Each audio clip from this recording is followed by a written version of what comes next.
성도 여러분, 부활주일이 되었습니다. 3월 31일, 3월의 마지막 날이면서 영광스러운 부활주일입니다. 부활의 주님께서 이 영상을 함께 하시는 모든 분들의 심령에 충만하시기를 바랍니다. 오늘 우리 말씀 산책은 시편 18편에 도달하였습니다. 오늘은 1절과 2절을 연이어 읽도록 하겠는데요.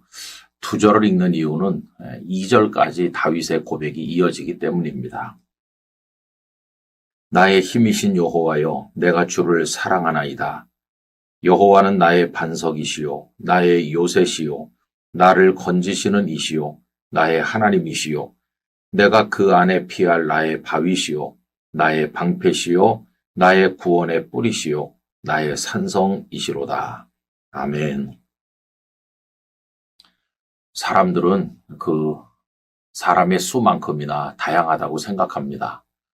전에도 언젠가 말씀드린 기억이 있습니다만은 제가 목회했던 부산의 교회 모 장로님과 또 모 권사님의 부모님이 특별히 아버님들끼리 아주 절친이셨어요. 어렸을 때부터 아주 한 동네에서 가깝게 자라셨다고 합니다.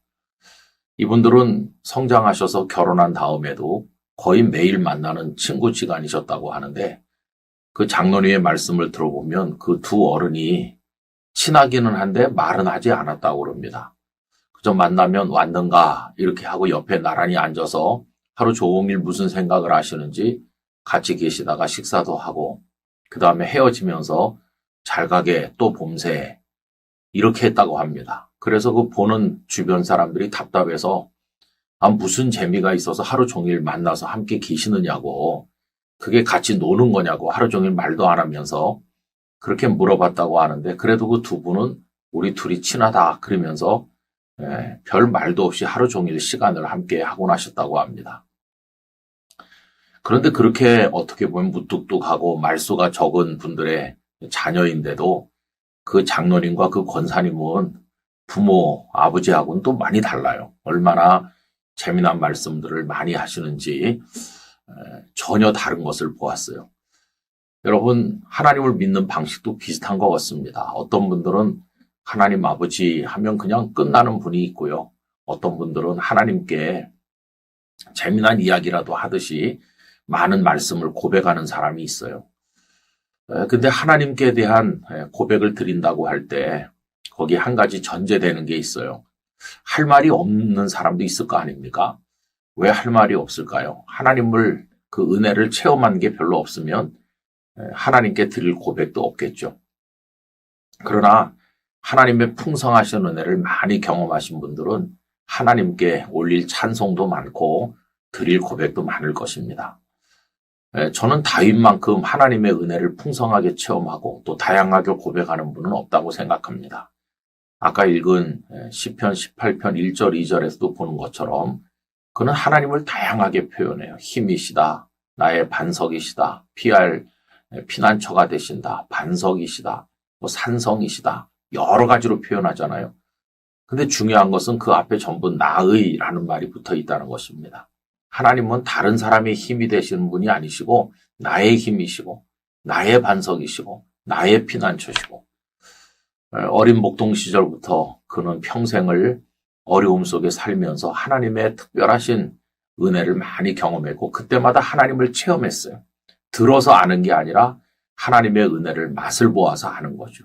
그래서 하나님께 드리는 고백도 굉장히 풍성했구나, 이것을 깨닫게 되는 것입니다. 우리 영상을 함께 하시는 성도 여러분, 하나님을 많이 체험하시길 바랍니다. 그 은혜를 많이 경험하시길 바랍니다. 그래서 나의 하나님이시고 나의 힘이시고 나의 산성이시고 나의 반석이십니다. 다윗처럼 우리도 고백할 수 있기를 원합니다. 한번 가만히 눈을 감고 지금까지 태어나서 살아오는 동안에 하나님께서 우리에게 베푸신 은혜를 더듬어 생각해 보시길 바랍니다. 그렇게 묵상해 보면 하나님의 사랑을 얼마나 많이 받았는지, 또 하나님의 은혜를 얼마나 많이 받았는지를 알게 될 것이고, 그때 우리는 기쁨으로 다윗처럼 고백하고 하나님을 찬송할 수 있게 될 것입니다. 특별히 오늘은 부활주일인데 우리 주님은 우리를 위해 이 땅에 오셨고 날 위해서 십자가 지셨고 내 죄를 씻으시고 날 위해 부활하셨다. 얼마나 놀라운 축복을 받았습니까? 우리도 다윗처럼 풍성한 은혜의 체험, 또 그것을 근거로 한 풍성한 찬양과 고백을 하나님께 올려드리면서 기쁨의 신앙생활 할 수 있기를 간절히 소망합니다. 존귀하신 아버지 하나님, 다윗은 하나님의 은혜를 누구보다도 많이 경험하였습니다. 그리고 넘치는 찬송과 구체적인 고백으로 풍성하게 하나님께 올려드렸습니다. 그는 남에게 들어서 하는 것이 아니라 자신이 경험하였기에 나의 하나님, 나의 힘 이렇게 말하였습니다. 저희들도 하나님의 은혜를 구체적으로 체험하게 하셔서 다윗처럼 하나님을 찬송하고 고백하며 하나님을 높이도록 이끌어 주옵소서. 오늘 부활주일에 영락의 성도들과 모든 성도들이 다 같이 하나님 앞에 기쁨의 예배를 올리게 하여 주시옵시고 성령님의 강력한 역사를 체험하게 하여 주옵소서. 주 예수님의 이름으로 기도드리옵나이다. 아멘.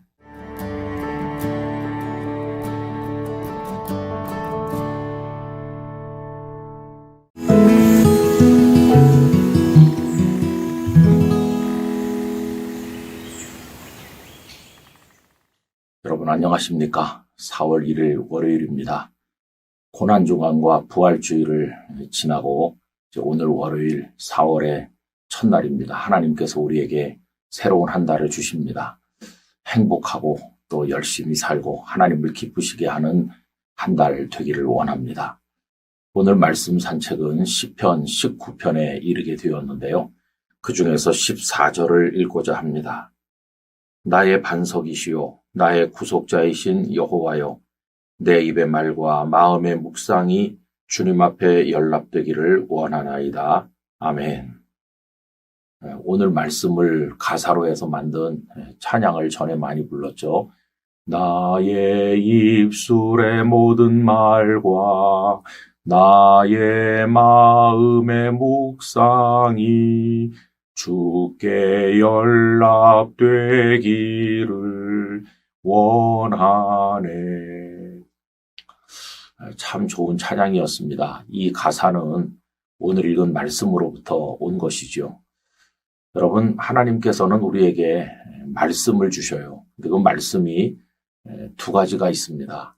우리는 이제 그 하나님의 말씀을 받고 또 그것이 우리 안에서 내면화돼가지고 다시 하나님께 올려드리는 거죠. 나의 입술의 모든 말과 나의 마음의 묵상이 이렇게 해서 다시 하나님께 올려드려요. 근데 우리가 하나님 앞에 말씀과 묵상을 올려드리기 전에 하나님께서 먼저 우리에게 말씀을 주십니다. 그게 두 가지라고 그랬잖아요. 그 중에 하나는 자연을 통해서 속삭이시는 겁니다. 여러분, 하루가 가고 또 하루가 가고 또 밤이 오고 또 밤이 오고 또 하늘, 궁창이 장대하게 펼쳐져 있고 이런 것들을 통해서 우리는 하나님의 말씀을 듣습니다. 뭐 소리도 없고 언어도 없는 것 같지만 영의 귀로 들으면 자연을 통해서 하나님의 음성을 듣는 거죠. 다윗은 베들레헴의 목동으로 살면서 대자연을 배경으로 해서 하나님을 깨달은 사람이라고 할 수 있겠습니다. 다윗의 그러한 자연을 통한 하나님의 말씀 체험이 19편 1절에서 4절까지 나옵니다. 하늘이 하나님의 영광을 선포하고 궁창이 그의 손으로 하신 일을 나타내는도다. 날은 날에게 말하고 밤은 밤에게 지식을 전하니 언어도 없고 말씀도 없으며 들리는 소리도 없으나 그의 소리가 온 땅에 통하고 그의 말씀이 세상 끝까지 이르도다. 하나님이 해를 위하여 하늘의 장막을 베푸셨도다. 언어도 없고 말씀도 없고 들리는 소리도 없는 것 같지만 이 자연을 통해서 하나님의 말씀이 세상 끝까지 이른다고 이야기하였어요. 자, 이게 이제 첫 번째 말씀이고요. 또 하나 더 중요한 말씀은 하나님의 종들을 통해서 주신 말씀이 있다는 겁니다. 그것에 관한 이야기가 7절에서 10절까지 나옵니다. 여호와의 율법은 완전하여 영혼을 소송시키며 여호와의 증거는 확실하여 우둔한 자를 지혜롭게 하며 여호와의 교훈은 정직하여 마음을 기쁘게 하고 여호와의 계명은 순결하여 눈을 밝게 하시도다. 여호와를 경외하는 도는 정결하여 영원까지 이르고 여호와의 법도 진실하여 다 의로우니 금 곧 많은 순금보다 더 사모할 것이며 꿀과 송이꿀보다 더 달도다. 아멘. 모세를 통해서 주신 율법의 말씀과 선지자들을 통해서 주신 많은 말씀들이 있지 않습니까? 그거야말로 하나님의 말씀이라고 할 수가 있는 것이죠. 여러분, 우리는 크게 이 두 가지 말씀을 가지고 있어요. 자연을 통해서 주시는 말씀, 또 성경에 기록된 하나님의 말씀을 가지고 있습니다. 우리도 때로는 아시시의 성자 프란시스처럼 자연 속에서 하나님과 호흡하길 원합니다. 그는 새들에게도 설교했다. 그렇게 전해지고 세상의 모든 진리들을 자연 속에서 많이 깨달았다고 합니다. 그런가 하면 또 많은 믿음의 선진들이 성경을 통해서 하나님의 음성을 접하지 않았습니까? 그리고 우리에게는 결정적으로 중요한 말씀이 하나 더 있는데 그건 바로 말씀이신 예수 그리스도이십니다. 예수 그리스도가 그 말씀이신 거죠. 올해 우리가 한 장에 한 절씩 같이 나누면서 말씀 산책이라고 하는 제목을 붙였는데 이 세상의 산책 중에 최고의 산책은 하나님의 말씀의 숲으로의 산책이라고 생각합니다. 우리 주님과 함께 말씀의 숲으로 들어가서 나무 한 그루와 같은 진리의 규절들을 발견하고 꽃 한 송이와 같은 말씀의 단어 하나하나를 발견하면서 그 속에서 주님과 속삭이는 풍성한 산책이 있었으면 하는 마음이 간절합니다. 새로운 달 4월을 시작했는데 우리의 마음에 하나님의 말씀이 살아서 약동하고 그 말씀의 능력 가운데 승리하는 복된 성도들 되시기를 간절히 바랍니다. 자연을 통해서 또 기록된 말씀을 통해서 그리고 예수 그리스도를 통해서 저희에게 말씀으로 다가와 주시는 하나님을 찬양합니다. 이 영상을 함께 하시는 모든 이로 하여금 말씀의 사람으로 말씀 산책을 통하여 주님과 동행하도록 은혜를 베푸시고 새롭게 허락하여 주신 4월 한 달 하나님의 뜻대로 살게 하여 주옵소서. 한 달 동안에 병약한 이들이 강건해지며 어려운 문제들을 해결하며 하나님의 뜻을 이루고 하나님을 기쁘시게 하는 복음의 증인으로 살아가게 하여 주옵소서. 영락교회와 이 영상을 함께하는 모든 분들에게 하나님의 평화를 내려주시고 총선이 들어있는 4월을 살아갈 대한민국 국민들의 마음을 어루만져 주시며 이 땅에 평강과 또 질서와 안정과 그리고 자유와 번영을 허락하여 주시옵시고 하나님을 경외하는 이들이 많아지도록 축복하여 주옵소서. 예수님 이름으로 기도하옵나이다. 아멘.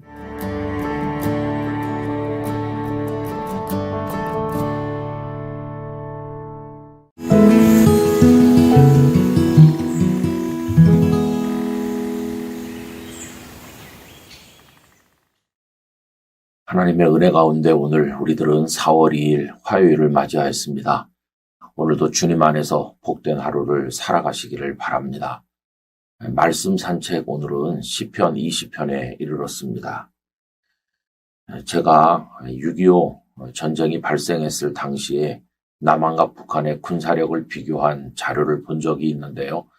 여기 몇 가지 적어가지고 왔습니다. 당시 북한군은 우리 대한민국 국군에 비해서 굉장히 막강했습니다.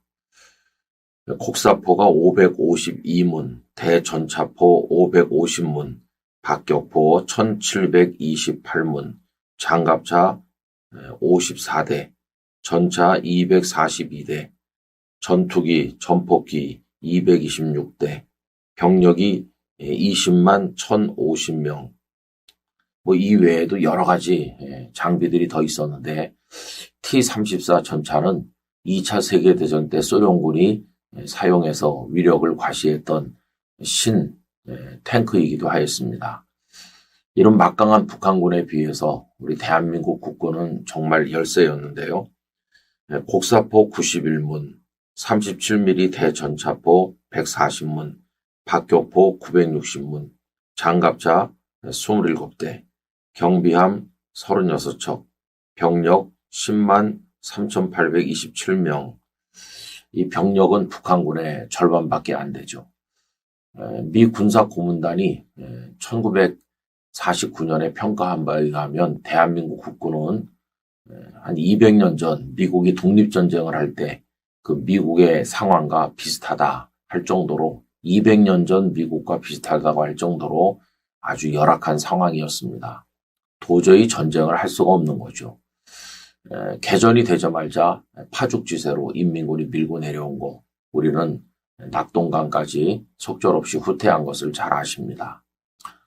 패배가 불을 보듯 뻔한 상황이었습니다. 도저히 인민군을 몰아낼 수가 없었죠. 그러나 여러분, 우리에게는 북한 인민군에게 없는 게 하나 있었습니다. 영락교회 예배당이 완공된 것은 1950년 6월인데 6.25 전쟁 직전입니다. 한경직 목사님과 성도들은 예배당의 건축을 기뻐할 겨를도 없이 그곳에서 눈물로 구국기도회를 열고 나라를 지켜주시도록 하나님께 기도했습니다. 그때 미 국무부 고문이던 덜레스 씨가 방 안에서 그 구국기도에 같이 참여를 해서 큰 감동을 받았다고 합니다. 그분은 교회 장로님이셨죠. 눈물로 기도하는 이러한 백성들을 미국이 반드시 지켜야 된다. 이런 생각을 하던 차에 전쟁이 발생했고 그는 백방으로 노력했고 미국 조야의 마음을 움직여서 전쟁 발생 3일 만인 1950년 6월 27일에 유엔 안보리가 긴급 소집이 되어서 유엔 안전보장 이사회 결의 83호가 통과되었습니다. 그 83호 내용은 유엔군을 파병해서 대한민국을 지킨다 하는 것이었습니다. 16개 나라에서 병력을 파견해 주었고요. 그 외에 여러 나라가 또 전투병력이 아닌 여러 가지 방식으로 우리들을 도와주었습니다. 그리고 하나님의 은혜 가운데 낙동강 전선을 지키게 해주셨고 인천 상륙작전을 통해서 극적으로 이 땅이 보존되게 하셨습니다. 이 모든 것이 하나님의 은혜죠. 인민군에겐 없고 우리에게 있었던 것이 무엇인가? 우리가 병력이나 또 군사 장비 모든 것이 열악했지만 우리에게는 저들이 가지지 못한 하나님이 계셨다고 하는 것입니다. 하나님이 계시다. 이것은 다윗에게도 마찬가지였습니다.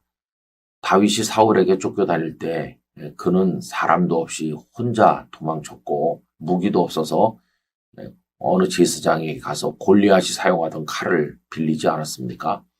나중에 유대 사회에서 소외됐던 사람들이 모여들기 시작을 했는데 그들은 다 훈련된 사람이라기보다는 사회 여러 분야에서 낙오한 사람들과 비슷했습니다. 그런 사람들과 양식도 없이 도피했던 다윗을 봅니다.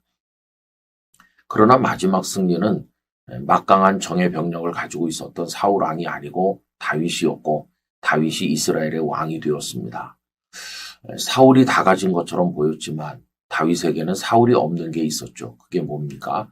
하나님이 다윗 편이셨다 하는 것입니다. 그래서 그는 그것을 깨달았기 때문에 이렇게 고백합니다. 오늘 말씀 산책에서 읽어드리려고 하는 말씀은 시편 20편 7절인데요.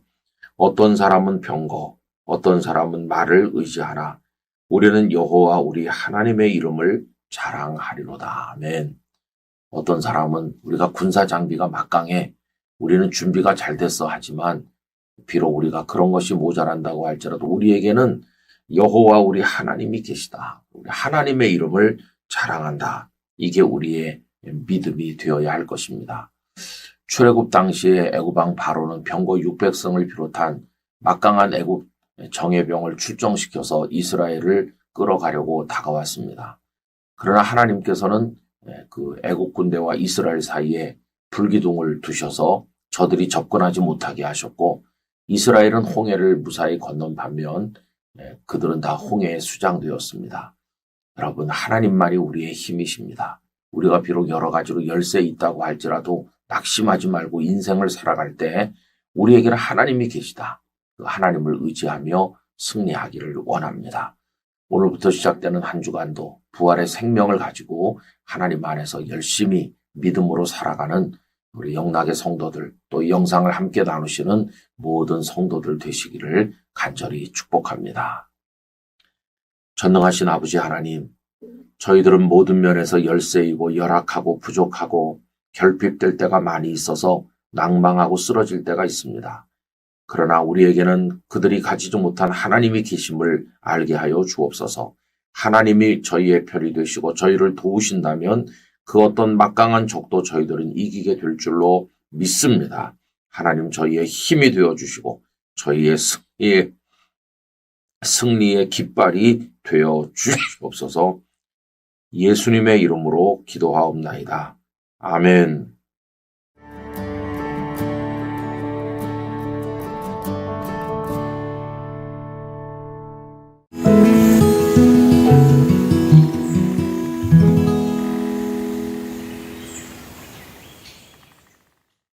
여러분 안녕하십니까? 4월 3일 수요일입니다.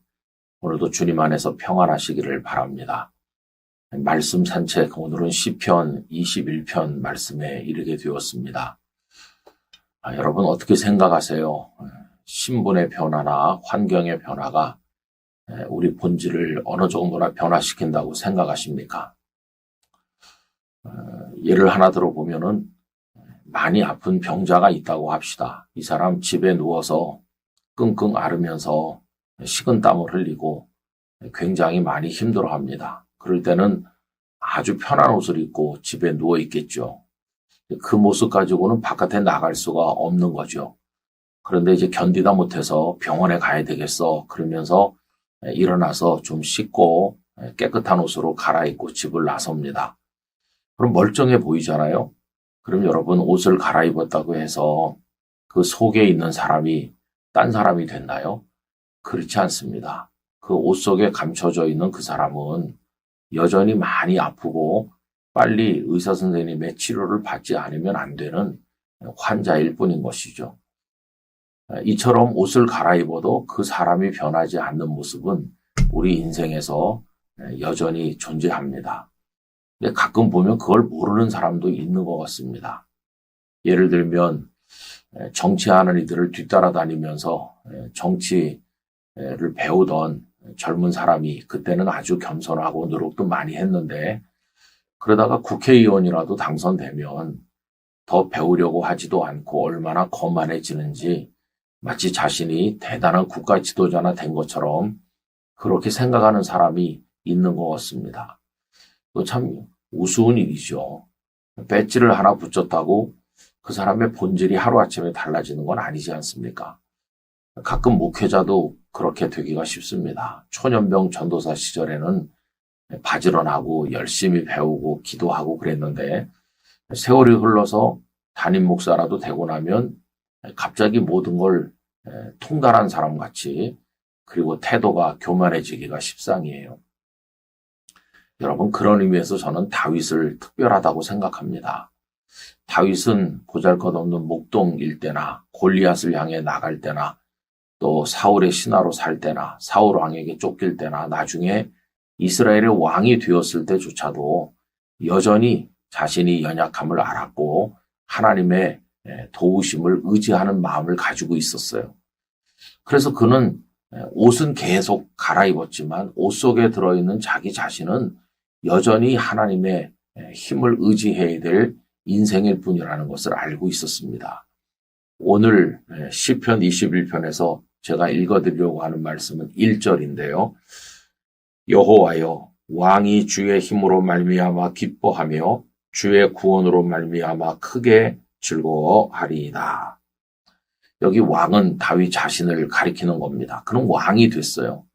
그런데 왕의 옷을 입었다고 해서 자신 속에 그 옷 속에 들어있는 자기 자신이 달라졌다고 생각하지 않았어요. 왕이 되었지만 주의 힘으로 말미암아 기뻐하며 주의 구원으로 말미암아 크게 즐거워하리이다. 다윗이 왕이 된 이후에 모든 문제를 스스로 해결할 수 있을 만큼 강해졌나요? 아닙니다. 아들에게 쫓겨서 압살롬에게 쫓겨서 도망갈 때 보면 그는 왕이었지만 화려한 왕복을 입었지만 하나님의 도우심이 없이는 아무것도 할 수 없는 초라한 존재로 전락해 있었던 것을 보게 됩니다. 그래서 여러분 하나님께서 우리에게 은혜와 복을 주셔서 좀 성공한다 할지라도 그리고 뭐가 좀 손에 들어온다 할지라도 사람들에게 존경받고 박수를 받는다 할지라도 절대로 잊어서는 안 될 것은 뭐냐 하면 우리 자신이 여전히 연약하기 때문에 하나님을 의지해야 된다는 거예요. 저는 찬송가 가사 가운데 세월 지나갈수록 의지할 것뿐일세. 이 찬송가 가사가 참 좋습니다. 세월 지나갈수록 의지할 것뿐일세 이러잖아요. 세월이 지나가요. 연륜이 쌓여요. 경험도 축적돼요. 그리고 능력도 많아지고 가진 것도 많아져요. 점점 유명해져요. 그래도 의지할 것밖에 없는 거예요. 의지하고 의지하다가 맨 마지막에 주님의 힘이 가장 필요할 때가 와요. 그때 우리 호흡이 멎을 때입니다. 우리 호흡이 멎을 때, 그때야말로 주님의 도우심이 절실한 때예요. 그 사람이 왕이든 일개 보잘것없는 병졸이든 똑같아요. 그래서 여러분, 하나님께서 우리에게 명예로운 옷을 갈아입혀 주신다 할지라도 절대로 교만해서는 안 되고, 갈수록 세월이 지나갈수록 우리 하나님을 의지해야만 될 것입니다. 그런 마음으로 하나님을 신뢰하는 우리 모든 성도들 되시기를 간절히 기원합니다. 아버지 하나님, 다윗은 왕이 되었으나 여전히 하나님의 힘을 의지하고 하나님의 구원을 바라보는 믿음으로 기뻐하였습니다. 저희들이 설령 성공한다 할지라도, 사람들에게 박수받는다 할지라도, 손에 쥔 게 많아진다 할지라도 교만해지지 않게 하시고, 세월이 지나가면 지나갈수록 더욱더 주님을 의지하도록 저희들의 마음에 굳센 믿음 허락하여 주시옵소서.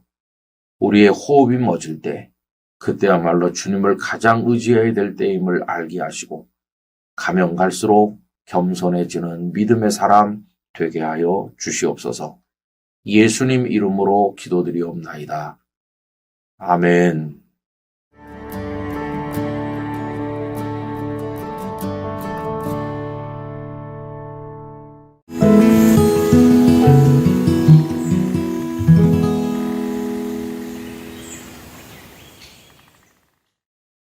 성도 여러분 안녕하십니까? 4월 4일 목요일입니다.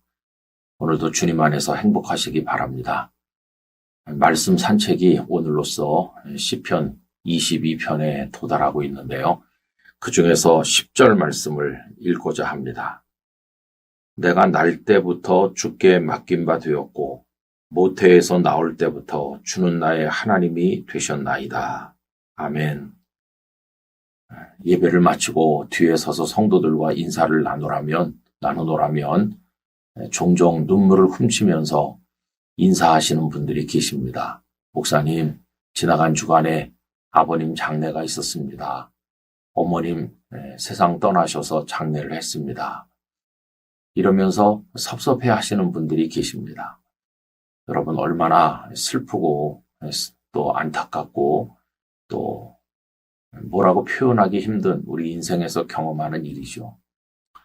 부모님은 우리가 태어나자마자 만나는 우리의 삶의 첫 순간부터 함께 하셨던 분들이시죠. 또 부모님만 계신 건 아니고요. 우리보다 먼저 태어난 형님, 누님이 있다면 그분들도 내가 태어났을 때부터 함께 했던 분들이시죠.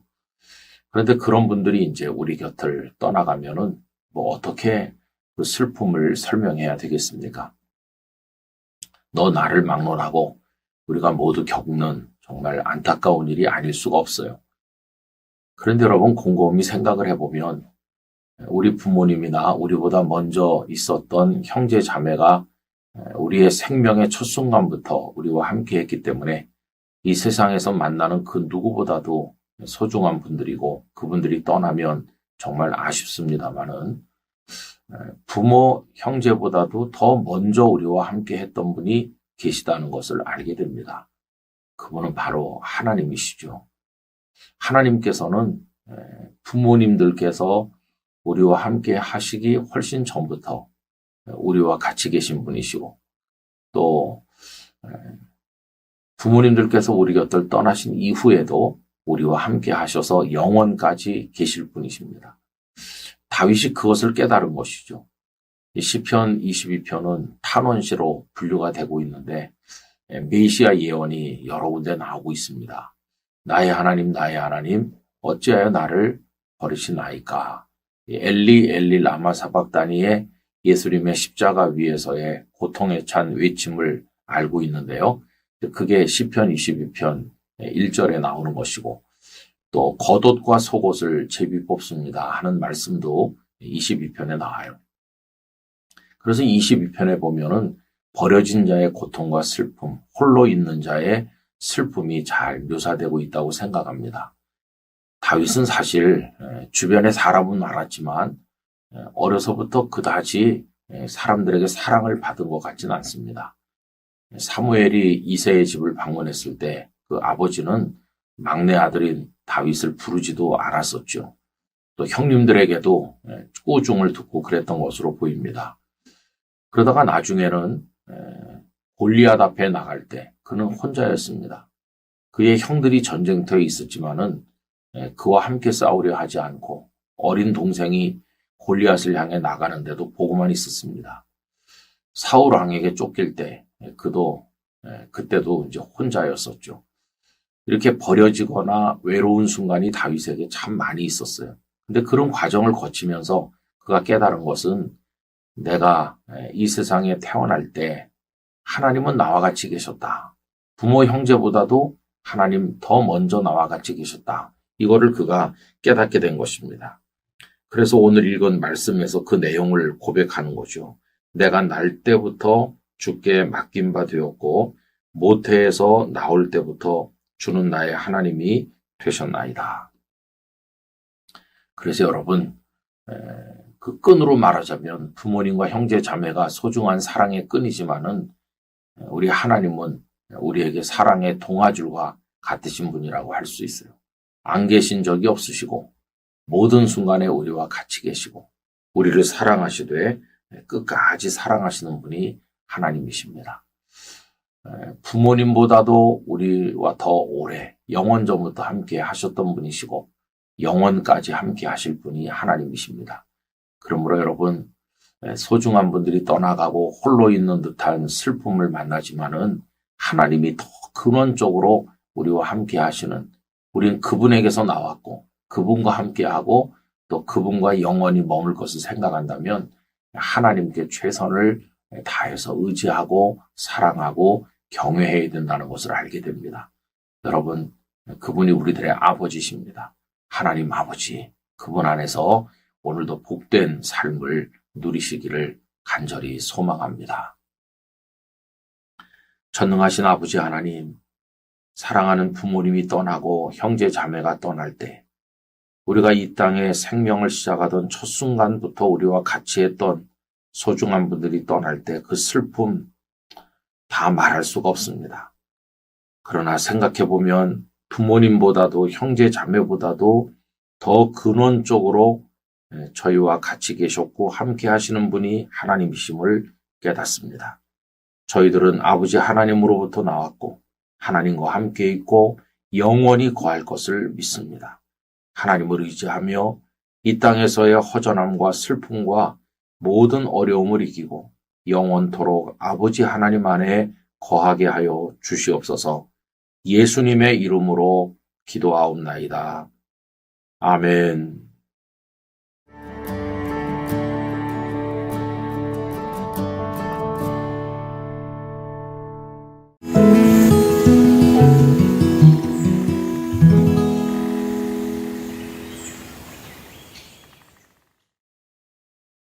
성도 여러분 안녕하십니까? 4월 5일 금요일이 되었습니다. 말씀 산책 오늘은 성도님들이 다 익숙하게 잘 아신다고 여겨지는 시편 23편에 도달했습니다. 그 중에서 6절 말씀을 같이 읽도록 하겠습니다. 내 평생의 선하심과 인자하심이 반드시 나를 따르리니 내가 여호와의 집에 영원히 살리로다. 아멘. 어떤 교회에서 담임 목사님을 모시게 되었는데요. 마지막에 훌륭한 세 분을 결정을 해서 이 세 분이 한 번씩 성도들과 만나고 또 말씀을 전하는 기회를 가지게 되었습니다.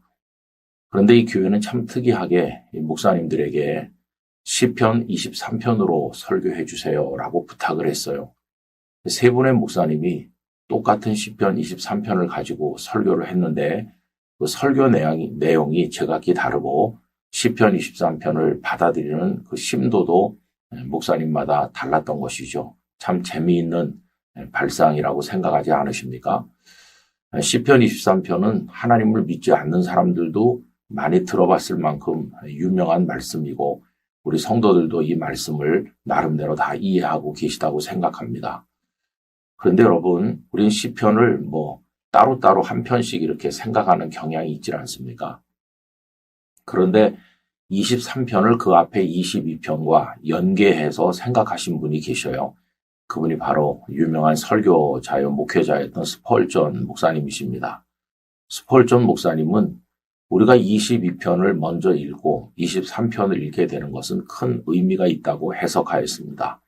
왜 그러냐면 어제 생각한 것처럼 시편 22편은 십자가의 시편이거든요. 나의 하나님 어찌하여 나를 버리시나이까 하는 말씀도 1절에 나오고 또 나의 겉옷과 속옷을 제비 뽑나이다 하는 말씀도 나와서 십자가에 달리신 예수님께서 받으실 그 고난을 암시하는 말씀이 시편 22편이에요. 그래서 시편 22편을 십자가의 시라고 하는 거죠. 반면에 23편에 넘어오면 하나님이 목자가 되시고 잔잔한 물가로 인도하시고 푸른 초장으로 인도하신다. 또 우리를 위협하는 사망의 음침한 골짜기로 다니지만은 우리가 해를 두려워하지 않는다. 왜냐하면 주의 지팡이와 막대기가 우리를 안위하시기 때문이다. 이렇게 평안해져요. 스펄전 목사님은 23편의 그 평안이 그리고 하나님의 선하신 인도하심은 그 22편의 고난으로부터 나온 것이라고 얘기합니다. 22편에서 우리 주님의 십자가를 보게 되는데 주님께서 우리를 위해서 십자가를 지고 고난 받으신 그 결과로 23편에서 우리는 평안을 누리고 하나님의 자녀로 돌보심을 받는다는 겁니다. 그리고 그 말씀의 결론이 오늘 6절에 있는 것처럼 내가 여호와의 집에 영원히 살리로다. 이것은 우리를 영원한 천국으로 인도해 가는 걸 나타내는 거다. 이렇게 이해를 하셨습니다. 22편에서 십자가 지시고 고난받으신 주님께서 23편에 오면 우리의 구주가 되시고 우리를 푸른 풀밭으로 인도해 가시는 거죠. 그래서 이 땅에서 우리를 보호하시고 사랑하시다가 나중에는 우리를 주의 집에 영원히 살도록 천국으로 이끌어 가신다. 이렇게 맥이 통하게 이해를 하신 것을 볼 수 있습니다. 그렇습니다. 우리가 오늘 하나님의 자녀로 사는 것은 주님께서 우리를 위해서 십자가를 지셨기 때문이고 또 우리가 장차 주의 집에 영원히 살게 되는 것, 천국에 들어가게 되는 것 또한 마찬가지입니다. 주님의 십자가 고난이 우리에게 가져온 은혜와 축복이 어떤 것인가 하는 것을 깊이 이해하면서 우리 모두 주님의 순전한 어린 양으로 주님이 돌보시는 양무리로 주님의 사랑을 받으며 천국을 향해 나아가게 되기를 간절히 소원합니다. 저희를 위해서 고난받으시고 저희의 목자가 되신 주님을 바라봅니다. 이제 저희가 주님의 선한 인도를 따라 살다가 영원한 천국에 들어가게 될 것을 내다봅니다. 오 주여 저희의 선한 목자가 되셔서 저희 양무리들을 인도하여 주시고 오늘도 그 주님의 품 안에서 살아가게 하여 주옵소서. 예수님 이름으로 기도하옵나이다. 아멘.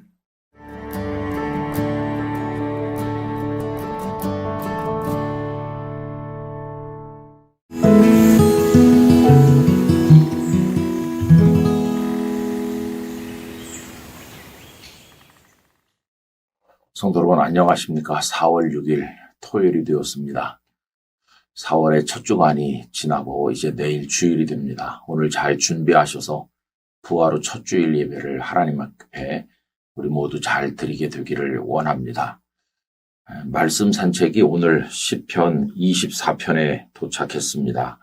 그중에서 오늘은 10절 말씀을 나누고자 합니다. 영광의 왕이 누구시냐? 만군의 여호와께서 곧 영광의 왕이시로다. 아멘.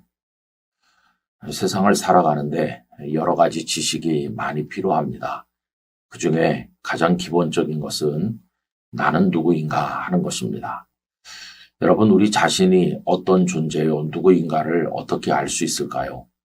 무인도에서 혼자 있으면서는 자신을 발견하기가 어렵죠. 왜 그러냐 하면 내가 누구인가 하는 것은 관계 속에서 발견되는 것이거든요. 그래서 아내가 나는 누구일까라고 질문할 때 혼자서는 답하기가 애매하지만 옆에 남편이 있으면 나는 그 남편의 아내다 이렇게 말할 수 있는 거죠. 여러분, 종교 개혁자인 칼빈 선생님은 그 유명한 기독교 강요에서 질문합니다. 하나님, 저는 누구입니까? 그리고 그 다음에 또 묻는 질문이 그리고 당신께서는 누구이십니까? 라고 물어요. 자신이 누구인가를 묻고 그 다음에 하나님, 당신은 누구이십니까? 라는 걸 왜 이어서 물을까요? 그것은 하나님이 계셔야 그 하나님 앞에 있는 내가 누군지 대답할 수 있게 되기 때문입니다. 우리의 존재는 우리 스스로 존재하는 게 아니고 하나님으로부터 나왔기 때문에 하나님이 어떤 분이신지를 알면 그 앞에 있는 내가 누군지를 알게 되는 거죠. 이 시편 24편의 배경을 정확히 알지는 못합니다. 그러나 많은 사람들은 아마도 다윗이 방치되어 있던 하나님의 언약궤를 다윗성으로 메어 올리던 사무엘하 6장을 배경으로 하고 있다고 생각합니다. 하나님께서 다윗을 왕으로 세우셨죠. 그리고 궁궐을 잘 지었습니다. 나라가 어느 정도 안정되고 평화로워졌습니다. 그때 생각난 것이 하나님의 언약궤가 방치되어 있다는 것이었습니다. 엘리 제사장 때 블레셋과의 전쟁하는 도중에 언약궤를 전쟁터에 가져갔다가 블레셋에게 뺏긴 적이 있었는데 다시 돌아왔지만 제대로 모시지를 못하고 방치되어 있었어요. 이때 아비나답의 집에 있었는데 다윗이 자신이 준비한 다윗성 안에 처소로 언약궤를 모셔 올리고자 했던 것입니다. 백성들이 다 동원되고 아주 장엄한 행렬 가운데 하나님의 언약궤를 모시는 건데 그러면서 질문을 던지고 있어요. 똑같은 질문이 2번 나오는데 영광의 왕이 누구시냐 이렇게 묻고 있어요. 영광의 왕이 다윗성으로 들어가는데 언약궤를 모시는 걸 통해서 영광의 왕 대신 하나님을 모시는 거죠. 반복되는 2번의 질문, 영광의 왕이 누구시냐? 이에 대한 답이 2번 나옵니다. 우선 8절에는 강하고 능한 여호와시요 전쟁에 능한 여호와시로다. 영광의 왕은 여호와 하나님이시다. 그분은 강하고 능하시다. 특별히 전쟁에 능하시다. 다윗이 무수한 전쟁을 치르는 동안에 하나님께서 그를 돕지 않았습니까? 그리고 또 한 번 질문을 하는데 오늘 읽은 본문이 이제 그에 대한 답이라고 할 수 있어요. 영광의 왕이 누구시냐? 만군의 여호와께서 곧 영광의 왕이시로다. 여러분, 여기 24편에서 의미가 있는 것은 이 시를 지을 때 다윗이 왕이었다는 겁니다. 그리고 영광의 왕이 누구시냐라고 물으면 나 다윗이다 이렇게 대답할 수도 있는 상황이죠. 그런데 그는 만군의 하나님이 영광의 왕이시라는 거예요. 그럼 다윗은요? 사람들이 그를 왕으로 여기는데 다윗은 뭡니까? 다윗은 진정한 왕이신 하나님을 섬기는 그 앞에 엎드린 작은 자에 불과하다는 겁니다. 그러면 여호와께서 어떻게 영광의 왕이 되십니까? 그것은 그분이 세상의 창조주요 주인이시기 때문이죠.